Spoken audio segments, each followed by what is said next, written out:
Hey guys, popping on here quick. Happy full moon. I wanted to share with you some things that are coming to the surface for me here in my observations, all kinds of puns intended, because last night I started to develop a sty in my left eye, and today it is increasingly disruptive. I'm hyper aware of it with every blink. And it's just sort of got me doing what I do with the spiritual breadcrumbs to say, this is a multidimensional universe and it's never just one thing, right? So, what is this coming up to tell me? And I was just going back over the full moon in Scorpio reading that I recorded yesterday that is now available. And I was pulled into one particular card that came up in the spread. I'm actually going to show you an excerpt of that card coming up. It's a familiar card. It's one that we've been seeing on the Empowerment Sharecast repeatedly. It's come up again, and it does have to do with our vision and what we are envisioning. And so I pull out all the tools, and one of my favorites when it comes to the physical and energetic connections is this book, The Secret Language of Your Body by Ina Segal. I absolutely love her work, and I use this in my color healings and in my energetic work. And I want to share with you what is in here about the eyes and energetic connections. And so it does talk about a number of different eye conditions. But just listen and think about how, the physical body is giving us signs and signals all the time that we can tune into. So, when dealing with an issue with the eyes, possible contributing factors: not liking what you are seeing in your environment, suspicious of people and events, seeing obstacles and limitations, wanting things to be different, perhaps a fixation on aging, seeing life from a negative point of view, feeling stuck, seeing things from only one direction or perspective, fearful of the future, wanting what others have. Now, I'm just going to read specifically for what's coming up for me because it's the left eye, but it does give us guidance on both the right and left eye. The left eye: difficulty visualizing good things in your life, seeing only the negative or challenging parts of your existence, experiencing a lack of joy, fun, and creativity, believing that life is chaotic, hard, challenging, and full of struggles, and seeking proof of this, focusing on pain, lack, and limitation, losing trust that life will provide for you by upholding fear, stress, and worry. Now, of course, this is general to all types of eye ailments and conditions. I'm going to tell you a little bit about the sty, but I want to share with you. Well, let me talk about the sty first. So, specifically about a sty, this can represent feeling stuck, fearful, confused, disoriented, carrying anger and resentment from the past, constantly invalidating yourself and abandoning your resolutions, inability to make up your mind. Yes, I am feeling some some consistencies in those things. And as I think about it in terms of this Scorpio full moon and how it is bringing up, coming up from the depths, a lot of intense feelings, and that there has been this rising of anger. Again, it's not just within you, it's also a reflection of the collective, and certainly what we see when we take a look at that. So there's big messages, and also in our own small environments, and everything in between. So, as I take a look at the remedy for connecting in with eye issues, ailments, it asks, are there things you are seeing that you don't want to see? For example, are you seeing someone close to you suffering or unhappy? Do you keep trying to make them happy and then feel hopeless and defeated because they won't change? If you desire your vision to improve, you need to shift your focus from what you don't want to see to what makes you feel happy and brings beauty into your life. I want you to note that when you listen to what I recorded yesterday here for the card that I'm sharing with you. and it goes on. You can go for nature walks, spend time by the ocean, visit people who inspire you, or be creative by painting beautiful pictures in your mind and on paper. Go outside into the light, close your eyes, place the palms of your hands over your eyes. Allow the healing energy of sunlight to work on regenerating your eyes. Do this for a few minutes, 2 to 3 times a day. And it goes on to say, relax your hands, open your eyes, and look at the sky's beautiful rays of blue light. Even if the sky is gray, find where it has glimmers of blue light. Close your eyes and visualize blue rays of light moving through your eyes, washing all density, degeneration, stuckness, or hardness from them. Allow your eyes to relax and soften even further before opening them. Open your eyes, spend 30 seconds blinking frequently to allow moisture to return. And then it goes on with some exercises to help improve the flexibility of your eyes, and gives you some intentional mantras that you can say. It's a fantastic resource. But I just wanted to lean into that for me to get a little perspective and direction on, what is this coming up to show me?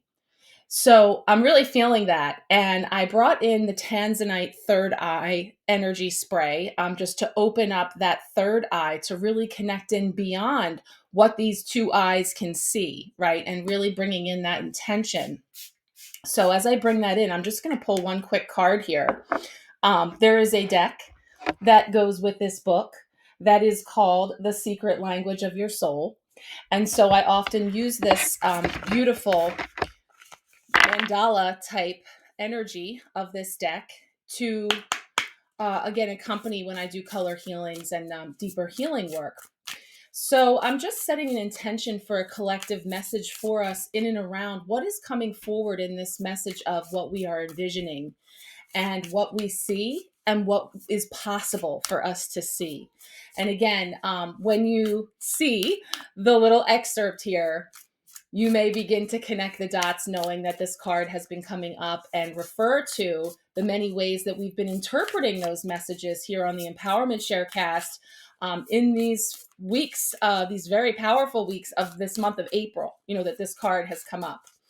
So let's go ahead and just pull this one card to see what's coming up. And again, I'm thinking of my sty along with, what this may be coming up for a wider, more collective message as well. So let's see. One card, please. I'm loving the yellow too. I'm really feeling that energy today. Joy. The left side, of course. Explore your feminine aspects. Flow with life. And it must be said, it's magenta.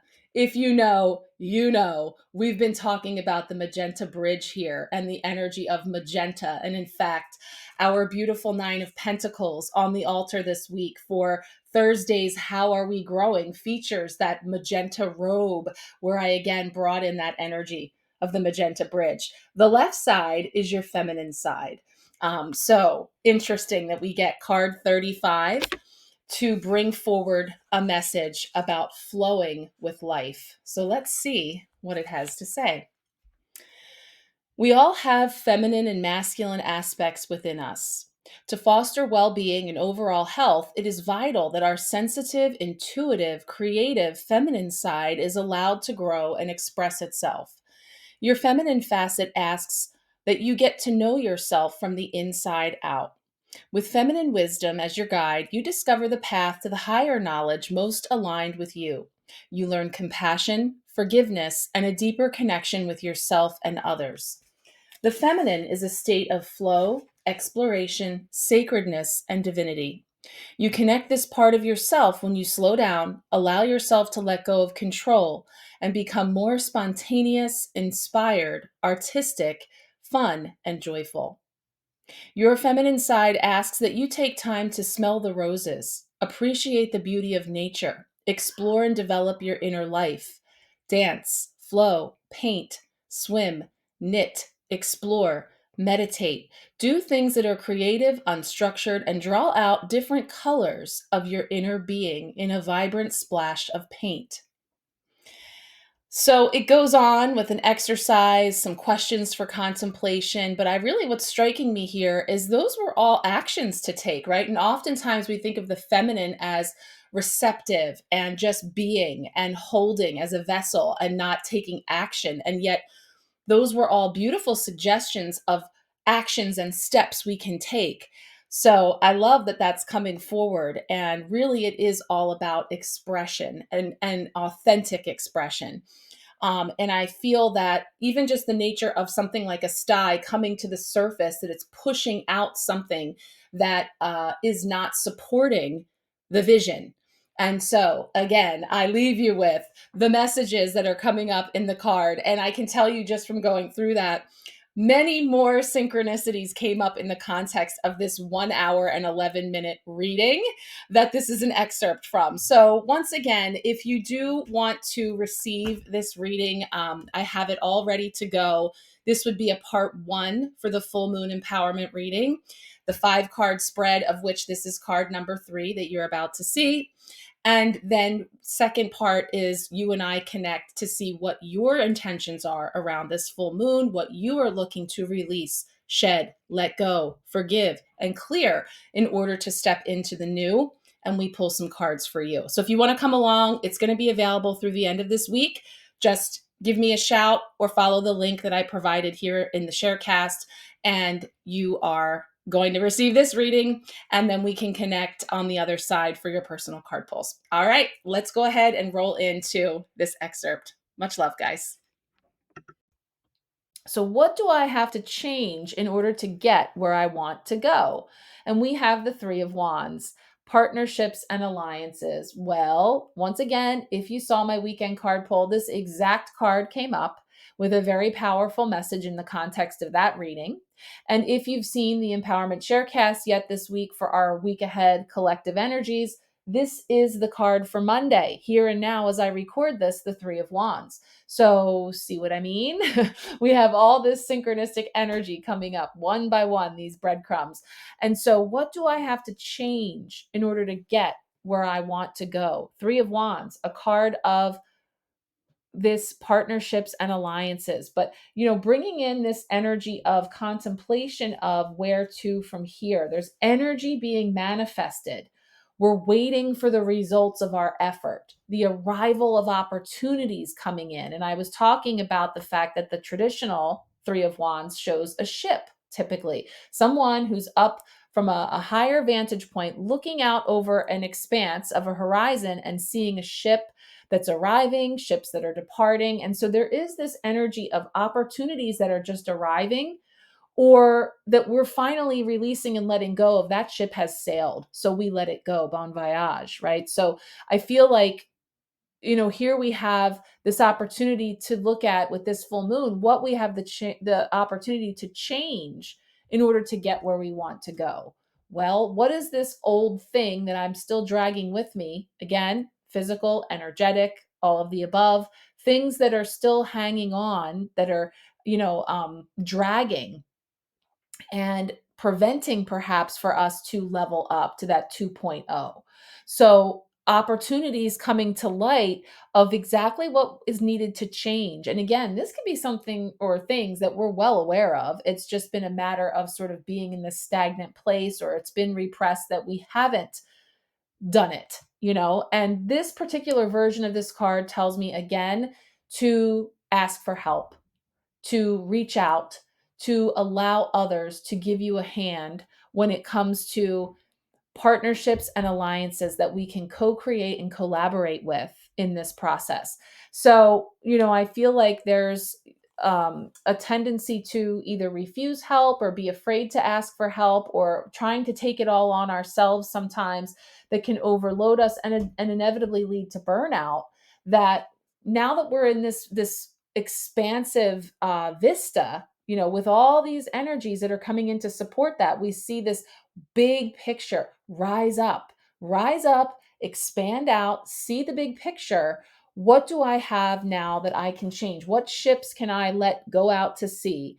What new things are arriving to support me? So, really getting clear on some of those things. And again, lists are our friend. So, if it helps to write these things out of things that we know we would like to change in order to level up, and sometimes I like to back into it by getting really excited about the place I want to go, and then, sort of envisioning what that looks like, feels like, seeing ourselves already there. And then when something comes up that I have to make a decision about a stay or go, does this thing stay or go? This physical item, this habit, this behavior, this choice, whatever it is, does this have a place in my future destination? Yes or no? And then it becomes quite simple. It becomes a very simple matter of where would this go in that new space? There is no room for it, right? So if it's something like the procrastination or habits that are not helping you to be at your best, healthy, rested, nourished, whatever it may be, it helps then to use that as a checklist to easily decide, does this thing help or hinder? And if it hinders, it's got to go. So that really can help us to get clear on what those things are. And writing it out certainly can be very beneficial for many to do that if that speaks to you, or again, visualizations, meditations, vision boards. I know a lot of you guys like to do vision boards. That's an awesome way. If you created a vision board this year, or if you were inspired to do so and you just never didn't get around to it, and now it's like, oh, it's April, so that was like a January thing, it's too late. No, it's not. That's a story. That's an old story. You can start at any time. You can start in May. You can start today. You can start any old way. I think I just made a poem. It rhymed. But yeah, you can jump in right now. And I love that idea of a vision board. So once again, what if I had to like cut out something to symbolize this like gnarly habit or this old thing, Am I going to put that on my board? Like, am I going to hang that up in my beautiful vision board? No, it's clearly, it doesn't belong. And so when I can sort of view it from that perspective, suddenly maybe it becomes a little bit easier to allow it to go because it simply doesn't have a place on the board. So that's what I'm feeling there with this recurring card. And like I said, if you haven't heard them yet and you want to hear some of the other ways this energy is coming up this week, check out the Empowerment Sharecast. It is the card for Monday. So you'll be able to see where I actually pulled up this version as well and showed the two together. So you can get into that there if you'd like.